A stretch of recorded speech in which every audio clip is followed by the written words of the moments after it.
गुरु को कीजय दंडवत, कोटि कोटि प्रणाम। ओ भृंग न जाने कीर्ति को,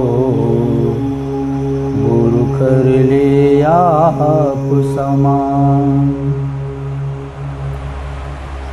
कहते हैं गुरु महाराज को दंडवत करो, प्रणाम करो। एक बार नहीं, करोड़ों करोड़ों बार प्रणाम करो।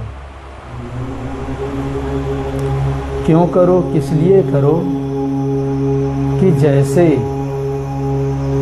एक भृंगी कीट होता है तो आपने देखा होगा वो नाना प्रकार के कीड़े पकड़ पकड़ करके और एक मिट्टी के अंदर बंद करता हुआ चला जाता है। फिर उन कीड़ों को उस मिट्टी में बंद करके ऊपर से बंद कर देता है और उसके ऊपर एक अपनी ध्वनि को गुनगुनाता रहता है। जैसे अभी हम गुनगुना रहे थे ओम, इसी तरह से। और जब उसमें से नया कीड़ा पैदा होता है उन अनगिनत कीड़ों में से, तो वही आवाज़ भृंगी जैसी उसी में से एक कीड़ा पैदा होता है, वो भी निकालता है। ऐसे ही सद्गुरु होते हैं, गुरु महाराज होते हैं।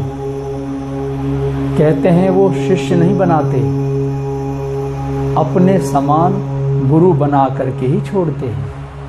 जो अनुभूति उनके अंदर है वो अनुभूति प्रदान करके ही छोड़ते हैं। जिस स्वरूप में वो प्रतिष्ठित हैं उस स्वरूप में प्रतिष्ठित करके ही छोड़ते हैं। इसलिए गुरु महाराज को प्रणाम करना चाहिए, बार बार, करोड़ों बार करना चाहिए। तो मेरे बंधुओं,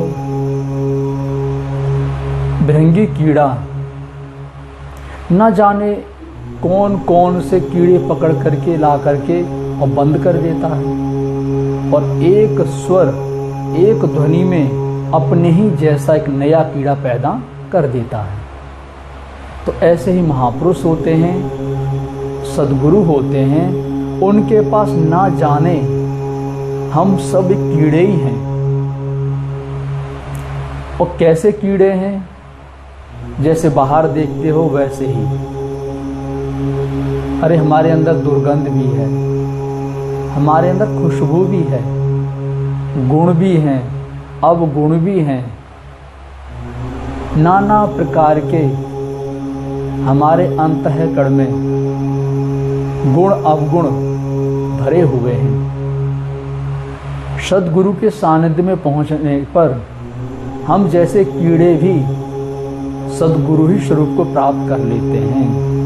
जैसे अंगुलमान एक कीड़ा ही था ना, हत्यारा कहो जो कहो, वाल्मीकि एक कीड़े ही थे, चोर कहो, डाकू कहो, सूरदास कोई विषयों का कीड़ा, कोई काम का कीड़ा, कोई क्रोध का, कोई लोभ का, कोई मोह का। हर कीड़े में अलग अलग गुण पाओगे। तो ऐसे ही इंसान भी हैं, कोई कामी है, कोई क्रोधी है, कोई लोभी है, कोई मोही है, कोई डहाई है। ये सद्गुरु के सानिध्य में आने पर वाल्मीकि रत्नाकर थे और रत्नाकर से वो वाल्मीकि हो गए। कैसे हो गए? कहते हैं कि भील जात करने कुटिल और धर्म सुनाने कान, सद्गुरु के कारण मिला विप्र रूप सम्मान। सद्गुरु की कृपा से क्या सम्मान मिल गया? विप्र रूप, अर्थात ब्राह्मण। आज ब्राह्मण की हम उपाधि बाहर से लेते हैं, हमारे सत्पुरुषों ने, शास्त्रों ने ब्राह्मण कौन है इसका परिचय स्वयं देते हैं। गीता में है शमो दमो तपस्तव शांतिराज मेव च ज्ञान विज्ञान अस्ति कयम ब्रह्म कर्म स्वभावजम। जिसने मन का समन, इंद्रियों का दमन, मन सहित इंद्रियों को इष्ट के अनुरूप तपाना ही तप है। अंतःकरण से परम पावन।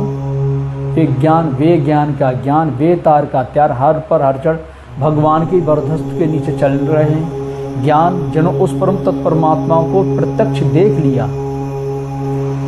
ईश्वर को प्रत्यक्ष रूप में प्राप्त कर लेना ही वास्तव में ज्ञान है, ना कि बाहर 2, 4, 10 पुस्तकों को रट लेने का नाम ज्ञान है। जिसके अंदर ये सारे गुणधर्म पाए जाते हैं वो है ब्राह्मण। और उन्हीं रत्नाकर को कि मुन के राम दंडवत कीना, आशीर्वाद विप्रवर देना। उन्हीं को भगवान राम प्रणाम करते हैं। किसको प्रणाम किए? मुनि को। और आशीर्वाद कौन दे रहा है? ब्राह्मण। कि आशीर्वाद विप्रवर देना, विप्र ने आशीर्वाद दिया। तो ब्राह्मण माने होता है कि जन्म जायते शूद्र संस्कार द्विजोच्यते, वेदाधायी विप्र और ब्रह्म जानेति ब्राह्मणा। ये वेद कहते हैं, उपनिषद कहती हैं, गीता कहती है कि हर मनुष्य जन्म से शूद्र है। संस्कार, हमारे अंदर शुभ संस्कार पड़ने लगे, सदगुरु के सानिध्य में आगे दूसरा जन्म हो गया। द्विज उच्चते, द्विज माने जो द्वैत भाव है, हम अद्वैत सत्ता में आ गए जब एक परमात्मा के सुमिरन में, चिंतन में लग गए। ये दूसरा जन्म भी हो गया। वेदाधायी विप्र, वेद कहते हैं महापुरुष की अपरुष वाणी को, ईश्वर की अपरुष वाणी वेद कहलाती है। और जो उसको समझते हुए, जैसे अंक का फड़कना, उसी के अनुसार दृश्य भी आएंगे, उसी के अनुसार फिर आपको और अनुभूति मिलेगी। तो 4 प्रकार के अनुभव होते हैं, अपरुष वाणी भगवान प्रदान करते हैं। स्थूल सुरा संबंधी अनुभव, स्वप्न सुरा संबंधी अनुभव, सुषुप्ति सुरा संबंधी अनुभव और सम सुरा संबंधी अनुभव। स्थूल सुरा संबंधी अनुभव जो अंग प्रकरण से जो भगवान बताते हैं। श्रीमद् भगवत गीता का यथार्थ गीता जो भाष्य है, उसमें पूज्य गुरुदेव भगवान ने इसका विस्तार रूप से वर्णन दिया है। अनुमंता, भर्ता, भोक्ता, महेश्वरा, एक श्लोक है गीता में कि अनुमंता,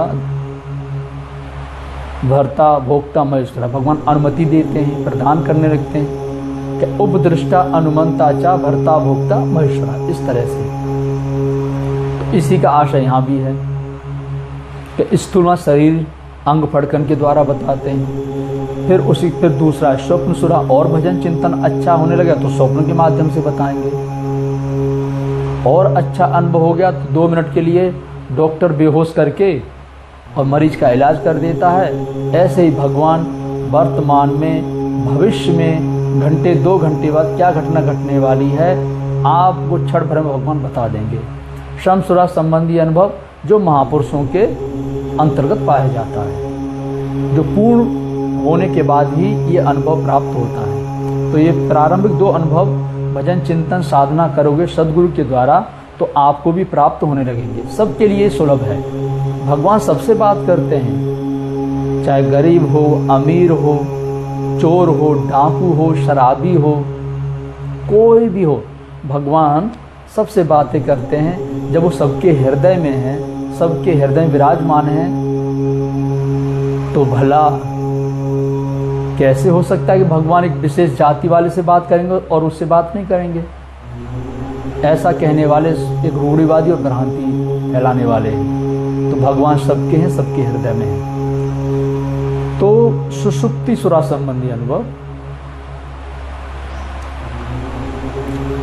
जो क्षण भर में भगवान बताते हैं, संसार महापुरुष उपाय पाया जाता है। तो इसी प्रकार से वेद कहते हैं अपरुष वाणी को, जो उस अपरुष वाणी को समझते हुए चिंतन में चलता चला जाता है तो वेदाधायी विप्र है। विप्र माने वो प्रकृति पर विजय प्राप्त कर लेता है। तो विप्र हो गया।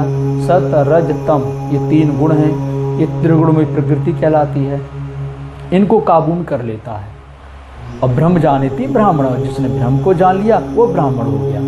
अर्थात मन सहित इंद्रियां जो विषयोन्मुखी हैं वो इष्टोन्मुखी होकर के पूर्ण रूप से मौन हो गई और परम तत्परमात्मा को प्राप्त कर लिया। जब उस ईश्वर को प्राप्त जो कर लेता है फिर वो मौन हो जाता है, ना बाहर देखते हैं, सुनते हैं और ना ही कुछ कहते हैं। कहने के लिए, सुनने के लिए फिर कुछ रह नहीं जाता, ना देखने के लिए। जैसे एक बहती हुई नदी तीव्र गति से बहती हुई चलती है, जब समुद्र में मिलती है तो शांत हो जाती है, कोई उफान नहीं, कोई आवाज नहीं, स्थिर। तो इसी प्रकार से ये जीवात्मा भजन चिंतन करते करते उस परम तत्व परमात्मा को प्राप्त कर लेती है। तो परमात्मा स्वरूप को प्राप्त करके परमात्मा स्वरूप में स्थित हो जाती है, परमात्मा हो जाती है। तो पहले जड़ आत्मा, सदगुरु के सानिध्य में पहुंच गए, कुछ सोच समझ में आ गया तो जीवात्मा, और भजन चिंतन हमसे पार लग गया तो परमात्मा, परम तत्व को प्राप्त कर परमात्मा स्वरूप में स्थित हो गए तो परमात्मा। तो इसलिए तो सदगुरु शिष्य नहीं बनाते, अपने समान ही बना के छोड़ते हैं, जैसे कि भृंगी कीट होता है। जब बुद्ध भगवान भगवत स्वरूप के करीब पहुंचे तो उन्हें अनुभव में दिखाई पड़ा कि नाना प्रकार के रंग भेद के पक्षी उनके चरणों में आए हुए हैं। तब भगवान बुद्ध ने अपने शिष्यों को बताया, जो उस समय सेवा सुजाता कर रही थी और स्वास्थी था, और जो छोटे छोटे बच्चे उनकी सेवा में लगे हुए थे, और भजन चिंतन अंतिम अवस्था में उनका चल रहा था, प्राप्ति के करीब थे वो। और ये सब उन्होंने अनुभव में देखा और बताया कि मेरी शरण में जाति वर्ण भेद छोड़ करके हर वर्ण के लोग मेरे पास आएंगे। और बुद्ध भगवान ने सभी को उपदेश दिया, यानी कि क्षत्रिय थे तो क्षत्रियों को उपदेश दिया, शूद्रों को उपदेश दिया, गरीबों को उपदेश दिया, अमीरों को उपदेश दिया, राजाओं को उपदेश दिया, रंकों को उपदेश दिया। बुद्ध भगवान महापुरुष हुए, और अनादिकाल से जो महापुरुष हुए हैं उन्होंने जाति भेद वर्ण का कोई मार्ग नहीं बताया। उन्होंने मनुष्य मात्र संबोधित करके कहा कि हर मनुष्य या तो देव है या फिर असुर है। केवल दो ही जाति हैं, देव और असुर, तीसरी कोई जाति नहीं। यदि क्षर पुरुष और अक्षर पुरुष को कहा जाता है, क्षर पुरुष वो है जो संसार की ओर उन्मुख है, और अक्षर पुरुष वो है जो एक परमात्मा के सुमिरन में लग गया है, ओम अथवा राम 2-2.5 अक्षर के नाम के जाप करने में लग गया है। और उससे होता उत्तम पुरुष, जो परम तत्व परमात्मा स्वरूप को प्राप्त कर लेता है, वो उत्तम पुरुष कहलाता है, क्षर अक्षर से परे। ऐसे ही देव और असुर, असुर माने काम क्रोध लोभ मोह, ये सब क्षर पुरुष हो गए जो इनके वशीभूत हैं। अक्षर पुरुष जो देवत्व परम तत्व परमात्मा के चिंतन में लग गए, सुमिरन में लग गए, वो देवतुल्य हो गए, वो अक्षर पुरुष हो गए। और इस प्रकार से देवी संपत्ति को अर्जित करना ही देवता कहलाते हैं। और यही देवी संपत्ति अर्जित करते करते, भजन चिंतन करते करते एक दिन परम तत्व परमात्मा को प्राप्त कर लेते हैं तो उत्तम पुरुष हो जाता है।